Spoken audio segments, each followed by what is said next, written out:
All right, buckle up, everybody, because we are going deep today into the world of insulin resistance. That's right. We've got a really cool interview to dig into with Dr. Benjamin Bikman. Awesome. He's a metabolic scientist who was featured on the Diary of a CEO YouTube channel. Uh-huh. And, you might be here because you've heard insulin resistance thrown around. Yeah. Maybe you're trying to understand a friend's health condition, or maybe you just want to feel better and sharper mentally. Right. Whatever the reason is, we're going to break down insulin resistance and really give you a solid understanding of why it matters so much. It's interesting because so many people think insulin resistance is like, oh, that's just a diabetes problem. Yeah. But it's way more widespread than that. And it affects a lot of us in ways that we might not even realize. Yeah, it's super eye-opening. And one of the first things that Dr. Bikman points out is that we got to stop thinking about insulin as just this thing that regulates sugar. Right. It's actually a master hormone. It's like the conductor of an orchestra, impacting every single cell in your body. That's right. So it's doing way more than we think. And he uses this great analogy of a taxi service to explain how insulin works. Okay. So it's like insulin is the taxi driver picking up glucose, which is our energy source, and delivering it to the cells. Okay, so like little insulin taxis zipping around delivering those energy packages. Uh-huh. Especially muscle and fat cells. Oh, interesting. Yeah, and that's where it gets really interesting because Dr. Bikman explains that muscle and fat cells actually need insulin's permission slip to use that glucose. So it's not just a free-for-all. No, it's like they've got a doorman checking IDs before letting anyone in. Gotcha. And other organs, like your liver, are a little more open door. They don't need insulin's permission. Oh, that's interesting. Yeah. So that sugary snack in the afternoon is doing more than just causing that blood sugar spike. Yes. It's also impacting how well your cells are responding to insulin's knock at the door. Exactly. I like that analogy. Yeah. And this is how we get into insulin resistance. Okay. Dr. Bikman describes two paths, a fast lane and a slow lane. Okay, let's take the fast lane first. All right, so fast lane What's happening there? thinks stress, inflammation, and high insulin levels. Wait, high insulin levels? Yeah, it's like a paradox. That doesn't make sense. But high insulin can actually contribute to insulin resistance. Oh, wow. It's like your cells are getting bombarded with insulin signals, so they start tuning them out. So it's like they're getting numb to it. Exactly, like they're saying, enough already. That's so interesting. And that stress response with cortisol and adrenaline pumping can also make your cells less responsive to insulin. Okay, so like when you're feeling super stressed, your mind's not the only thing feeling it. It's like your cells are stressed too. That's a great way to put it, yeah. All right, so we went down the fast lane. Yeah. Now let's switch over to the slow lane. All right, slow lane is all about fat cell size. I think a lot of us just assume more fat equals more insulin resistance. You would think that. But it's not that simple, is it? Not quite. It's not just how much fat you have. Okay. It's how big your fat cells are. Interesting. The bigger they are, the more likely they are to become insulin resistant. So are they like those overstuffed suitcases? Yeah, exactly. That won't close? And insulin's like, I can't get in there. Exactly. Can't do its job. You need those nice, manageable suitcases. Dude, that's right. And that's what healthy fat cells are like. And here's a fascinating thing. Right. Women, even though they generally have a higher body fat percentage, Right. they tend to be healthier metabolically Oh. because their fat cells are often smaller. Okay. Interesting. So we're going to have to rethink some of those stereotypes. Yeah, for sure. Yeah. All right. Well, this brings up a question for me. Uh-huh. What causes those fat cells to grow in the first place? Dr. Bikman is very clear about this. Okay. It's not just calories in, calories out. Right. You need both insulin and calories Okay. for those fat cells to grow. Okay. And he uses the example of type 1 diabetics Yeah. who can't produce insulin. Right. They actually struggle to gain weight, I can see why. even if they're eating tons of calories until they start taking insulin injections. So it's not just about cutting calories. There's a hormonal component that we can't ignore. Absolutely. Interesting. And that's key takeaway that he emphasizes throughout the interview. Okay. Now, are you ready for a little evolutionary detour? Oh, I love these. He talks about the expensive tissue hypothesis. Okay. I'm intrigued. So basically, our brains, Yeah. which are huge energy hogs, Right. might have evolved to be larger because of our ancestors' diets. Interesting. He argues that a meat-heavy diet, Okay. really nutrient-dense, provided the fuel for our brains to develop and expand. So our love for steak made us smarter, Potentially. Yeah. Okay. And he even points to research, although it's correlational, Okay. that suggests that vegetarians tend to have smaller brains. Wow. Okay. I'm sure that's going to spark some debate out there. Probably. But let's bring it back to insulin resistance itself. Right. I'm curious. Why would our body have this mechanism Yeah. in the first place? Yeah. You know, it seems kind of counterintuitive. Yeah, that's where the evolutionary perspective is so helpful. Okay. So, insulin resistance might have been a survival advantage for our ancestors. Oh, interesting. Back in the day when food was scarce, Right. being able to store fat efficiently would have been crucial. Right. You would want to hang on to those calories. Yeah. And then even today, we actually see these, I guess, helpful versions of insulin resistance Right. during puberty and pregnancy. Yeah, to help direct nutrients towards growth. Oh, that makes sense. Yeah. So it's not inherently a bad thing. Right. It's just, this complex process that could have both positive and negative consequences. Exactly. It's all about understanding those nuances. Right.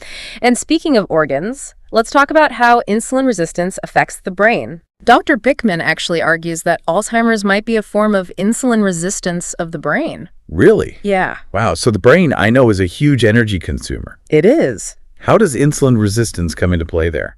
So the brain primarily runs on glucose and ketones. Okay. But in Alzheimer's, its ability to use glucose effectively becomes impaired. Oh, wow. That's where ketones come in as like a potential fuel source. Okay, so I've heard a lot about ketones, but I'm still not quite sure what they are. Think of ketones as your body's backup generator. Okay. When you don't have enough glucose available, Right. your liver starts breaking down stored fat for fuel, Okay. and ketones are a byproduct of that process. So it's like, oh, the main power's out, got to switch over to the generator. That's a great way to think about it. Interesting. And the fascinating thing is that ketones might offer some really unique benefits for the brain. Oh, potentially even improving cognitive function. Really? In fact, there are studies showing that people with Alzheimer's who are in ketosis, meaning they have elevated ketone levels, Okay. they can actually see improvements in things like being able to draw a clock face. Wow. That's incredible. Yeah. It makes you wonder if ketones could play a role in preventing or even reversing cognitive decline. It's a very promising area of research, yeah. Okay. But the benefits of ketones go beyond just the brain. Really? They've also been shown to increase the metabolic rate of fat tissue. Oh, interesting. So your fat cells become more efficient at burning energy, Wow. Okay. and they can help protect muscle tissue from damage, reduce inflammation. Okay. They can even act as antioxidants. Wow. Okay. It's no wonder athletes are starting to use them. Yeah, I was going to say, it seems like ketones are kind of like the ultimate multitaskers. You really are. But I do want to touch on something you mentioned before. Yeah. You've experimented with the keto diet yourself, Yeah. which is all about getting those ketone levels up. Uh-huh. Are there downsides that we should be aware of? You're right. There are always trade-offs. Dr. Bickman points out that one potential drawback is a temporary decrease in metabolic flexibility. Okay. So if you're in ketosis for a long time, Right. and then you suddenly increase your carb intake, Yeah. your body might struggle to switch back to burning glucose. Oh, I see. It's like your body becomes a fat-burning machine, Yeah. and then you throw a wrench in the system, Okay. and it takes a while to readjust. So, is it bad to go in and out of ketosis? Like, if you're experimenting with it? That's a great question, and we'll definitely get into the pros and cons of ketosis more later on. Okay. But let's shift gears a bit Right. and talk about Dr. Bickman's 4 pillars of insulin control. Okay, yes. I love this because he emphasizes that you don't need some fancy prescription Yeah, or complicated diet plan right. to manage insulin resistance. Uh-huh. You can actually make huge progress with lifestyle changes. That's right. I love that. Give me Yeah. those 4 pillars. All right, so number 1, Okay. controlling carbohydrates. It doesn't mean cutting them out completely, Okay. but it's about making smarter choices. Gotcha. Focus on whole foods, ditch the processed ones. Okay, so swap in that bag of chips for some berries and nuts. Exactly. I could do that. Yeah, and it goes back to that whole insulin spike and fat cell growth conversation. Right, right. Refined carbs get digested really quickly. Okay. They cause those rapid surges in insulin, Mhm. which can contribute to insulin resistance and weight gain, Gotcha. whereas whole carbs are digested more slowly. Okay. So you get a more gradual rise in blood sugar and insulin. It's like choosing the scenic route versus just like speeding down the highway. I love that analogy, yeah. You're going to get there eventually, Uh-huh. but the journey is going to be a lot smoother. Exact. Okay, so that was killer number 1. Yeah. What's number 2? Prioritizing protein. Okay. It's essential for building and maintaining muscle, Uh-huh. which actually plays a huge role in insulin sensitivity. I'm starting to see how these pillars all connect. Because if you're building that muscle mass, Yes. you're basically creating more of those taxi stops Exactly. for that glucose, That's right. helping your body use insulin more efficiently Yeah. and keep those blood sugar levels stable. That's the goal. That's And awesome. quality matters here too. Okay. Choose lean protein sources like fish, poultry, beans, lentils, Okay. and limit those processed meats Gotcha. that are high in saturated fat and sodium. Okay. So making smart protein choices is key. Yep. All right. What about number 3? This one might surprise you, but don't fear fat. Okay. I was going to say, I grew up thinking fat was the enemy. I know, right? It's hard to unlearn that. Well, Dr. Bickman explains that healthy fats are essential for feeling full, Okay. for hormone production, and for our cells to function properly. I feel like we're really busting myths today. We are. But not all fats are created equal, right? Definitely not. Okay. To focus on those unsaturated fats. Right. Things like olive oil, avocados, nuts, seeds. Okay, I like all of those. Yeah. And then limit saturated and trans fats. Right, the ones that are in those processed foods and fatty meats. Gotcha. Yeah. Okay. And the final pillar. Frequently fast. Now, I'm a little scared of this one. I know, a lot of people are. Is this like days without eating? No, not at all. Okay, good. It can be as simple as extending the time between your last meal of the day and your first meal the next morning. Oh, okay. So maybe have dinner a little earlier, Right. push breakfast back a little, I see. and it gives your body that longer window to burn fat and produce those ketones we talked about. So it's like giving your digestive system a little break. Yeah, Let the body tap into its own reserves. that's right. Okay, I like that. There are lots of different fasting methods. Okay. So you can find one that works for you Yeah. and your lifestyle. Okay. Yeah. These 4 pillars really do seem like a great framework for managing insulin resistance. They are- And it's just empowering to realize that we have so much control over our own well-being That's right. through these like everyday choices. Yeah, And it's not about being perfect. It's about progress. exactly. And even small changes in these areas can have a huge impact on your health over time. That's right. So I'm curious, is there anything from these 4 pillars that like particularly resonates with you or that you found helpful in your own life? You know what really blew my mind? What's that? When Dr. Bickman mentioned that 88% of adults in the U.S. have some degree of insulin resistance. 88%. Almost everyone. I had no idea it was that widespread. Yeah, it's crazy, right? And it's not just an American thing, it's global. It's a global phenomenon. So with so many people affected, are there certain factors that make some people more susceptible than others? That's a great question, and Dr. Bickman actually addresses that. Okay. He talks about how different ethnicities tend to have different fat cell quantities and distributions. Okay. For example, East Asians often have fewer fat cells overall, which might make them less prone to obesity. So it sounds like a good thing. You would think so, but here's the catch. There's a catch. If those fewer fat cells become enlarged, Right. they can actually lead to metabolic issues more quickly. Oh, interesting. So it's not just about how many fat cells you have, All right. it's about keeping those cells healthy, Gotcha. functioning properly. So it's like you might have this genetic advantage, Yeah, but you still need to be mindful of those lifestyle factors Absolutely. that can impact fat cell size. and this brings us to another point that Dr. Bickman brings up, Okay. environmental toxins. Okay. His research has linked things like diesel exhaust, cigarette smoke, even vaping. Wait, are you telling me the air we breathe could be making us fatter and less metabolically healthy? It's definitely something to be aware of. Okay. He actually published a study Who? in the International Journal of Molecular Sciences Wow. where they exposed animals to diesel exhaust. Oh, And even when they controlled their calorie intake, yeah. the animals still developed enlarged fat cells, insulin resistance, inflammation. That's scary. It really is. It makes you think twice about air pollution. For sure. And it's not just air quality. No, it's not. Dr. Bickman also mentions microplastics Yeah. and endocrine disruptors in drinking water. As potential contributors to fat cell growth. Oh my gosh, it feels like we need to create a bubble to live in. Right. But seriously, this is like really important information. It is. So we can make informed choices about our environment. Absolutely. Knowledge is power. Yeah, And the more we understand about these potential risks, right. the better equipped we are For sure. to protect our health. Okay, let's shift gears a little bit now and talk about those ketones. All right. You mentioned that you've experimented with the keto diet yourself, I have. which is all about boosting that ketone production. Yeah. So can you just walk us through what ketones are? Yeah, absolutely. And why they're generating so much buzz. So remember, ketones are essentially a byproduct of fat burning. Okay. When your body doesn't have enough glucose for fuel, Right. it turns to stored fat, Okay. and ketones are a result of that process. So instead of plugging into the glucose outlet, Yes. our body can switch over to the ketone power source. That's a great analogy. Okay, awesome. Yeah. What are some of the specific benefits that Dr. Bickman highlights? Well, one of the most interesting things Yeah. is their potential to improve cognitive function. Okay.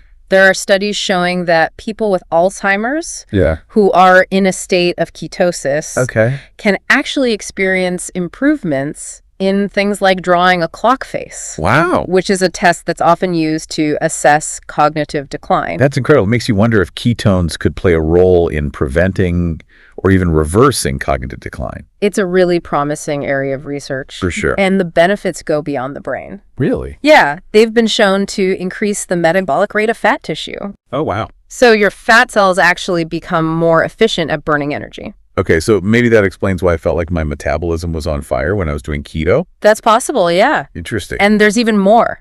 Oh, wow. Ketones have also been shown to protect muscle tissue from damage, reduce inflammation, even act as antioxidants. Wow, ketones really are the ultimate multitaskers. They really are.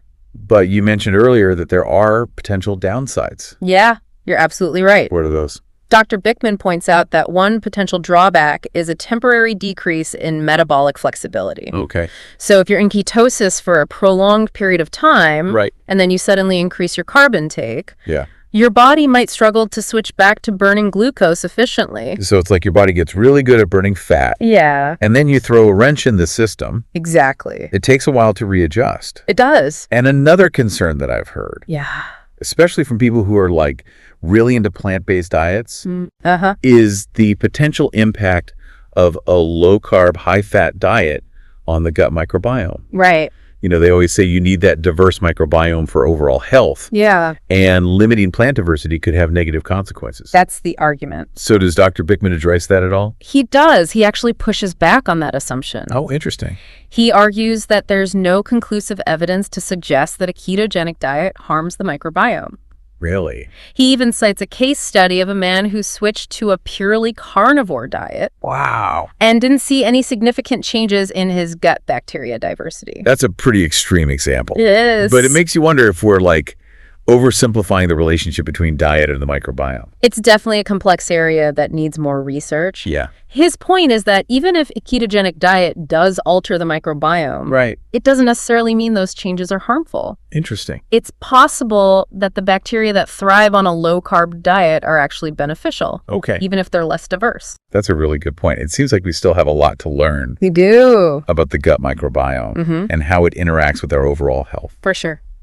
Okay, well, speaking of things that we're still learning about, Yeah. Dr. Bickman brings up artificial sweeteners. He does. And he actually shares his preference for diet soda over those like zero sugar drinks. Yes. Specifically, avoiding sucralose. Right. Now, why is that?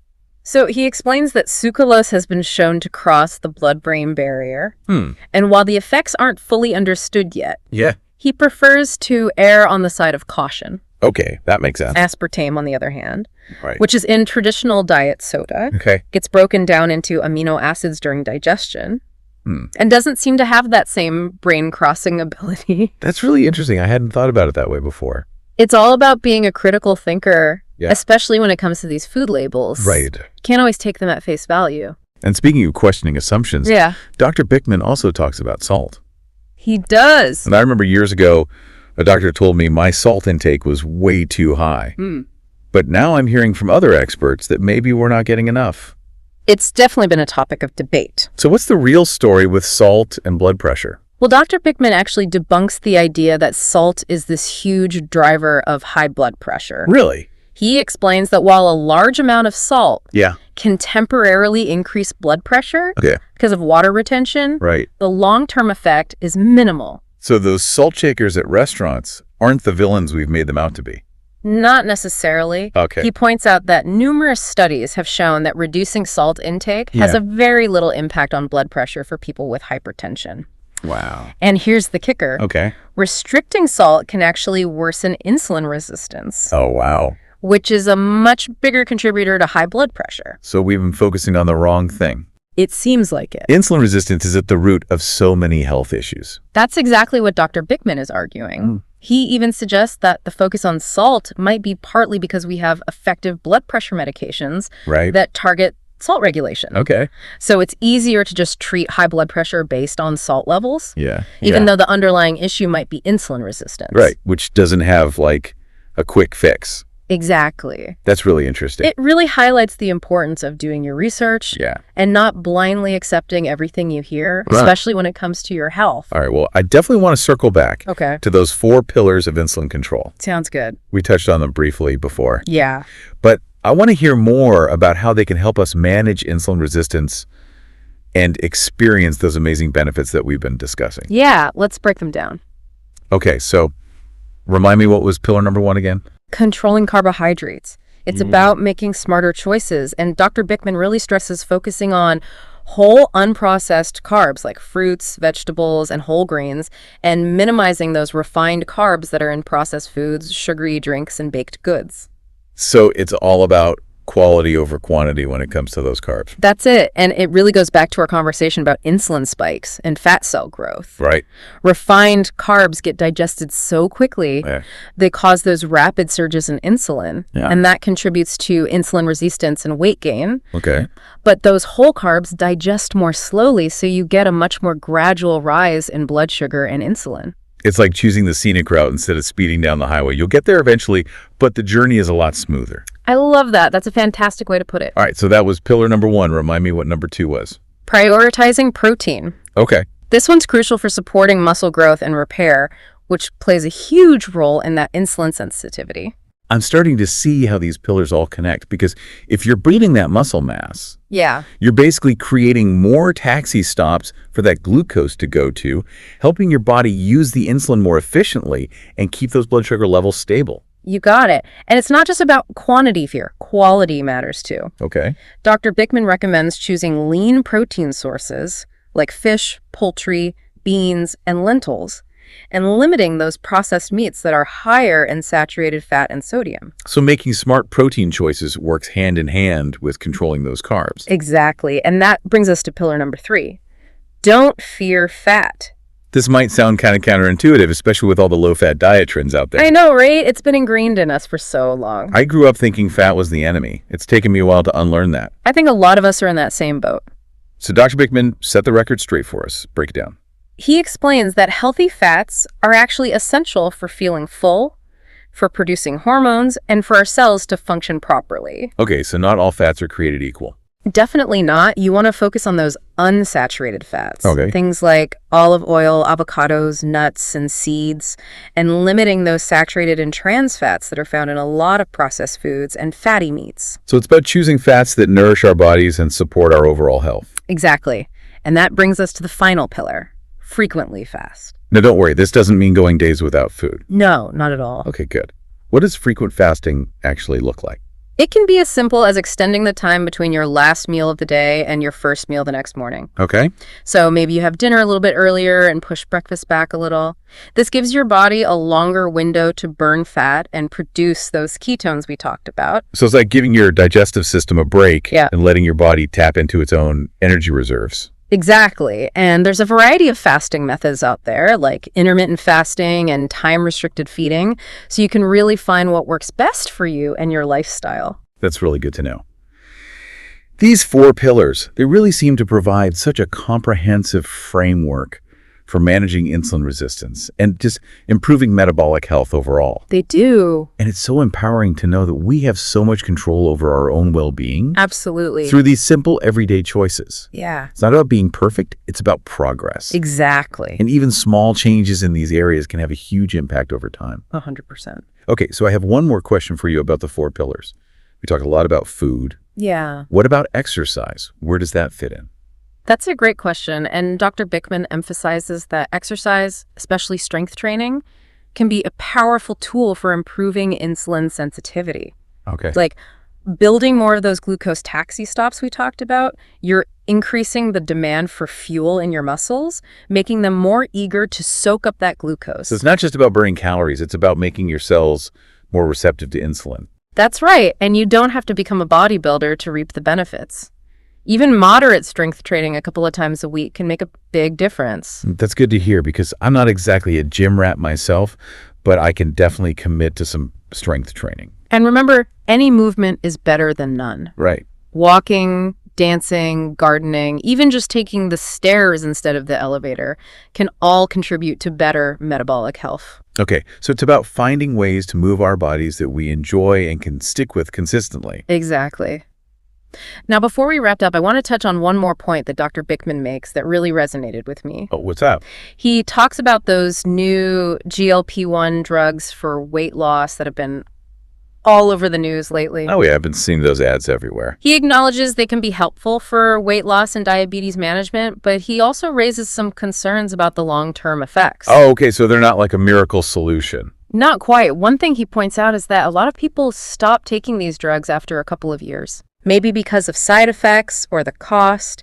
And if they haven't adopted those healthy lifestyle habits during that time, they often gain the weight back. So it's like using a crutch without strengthening the muscles you need to walk on your own. That's a great way to put it. You need to build that foundation. And Dr. Bickman's suggestion is that these drugs are best used as a temporary tool, Okay. a way to kind of break that carb addiction cycle while you're learning those healthy eating habits through the 4 pillars we talked about. So it's about using medication strategically as part of a bigger picture, not just as a quick fix. Exactly. Okay, that makes a lot of sense. Now, I know we need to wrap up soon. Yeah. But there's one more thing I wanted to touch on. Okay. Dr. Bickman talks about liposuction. He does. You might think it's an easy way to get rid of that stubborn fat, Yeah, a lot of people think that. but he explains why it can backfire and actually make your metabolic health worse. Right. It all comes back to that fat cell size. Okay. Remember how we talked about that being the key factor? Right. Liposuction just removes fat cells, Okay. but it doesn't address the underlying reasons why you store fat in the first place. Interesting. So if you don't change your eating habits, Yeah. and those remaining fat cells start filling up, Okay. you could end up with even bigger, more insulin-resistant fat cells than you started with. It's like squeezing a balloon, the air just shifts to another part. Exactly. And he even points out that liposuction can actually cause fat to be stored in more dangerous areas, like around your organs and your abdomen, Oh, wow. which increases your risk of metabolic disease. So it really all comes back to addressing those root causes and making sustainable lifestyle changes. Absolutely. It's about recognizing that our bodies are incredibly adaptable and resilient. Yeah. And if we give them the right conditions, they can heal and thrive. That's a powerful message. You know, I was really struck by the last question Dr. Bickman was asked in the interview. Oh, yeah. They asked him about who believed in him when no one else did. And his answer was so moving. He talked about his wife's unwavering support and how it gave him the confidence to pursue his passions and make a real difference. It's a beautiful reminder that we all need someone in our corner, cheering us on and believing in our potential, especially when we're facing challenges or going after big goals. And to everyone listening, I want to say this to you. Believe in your body's ability to heal and thrive.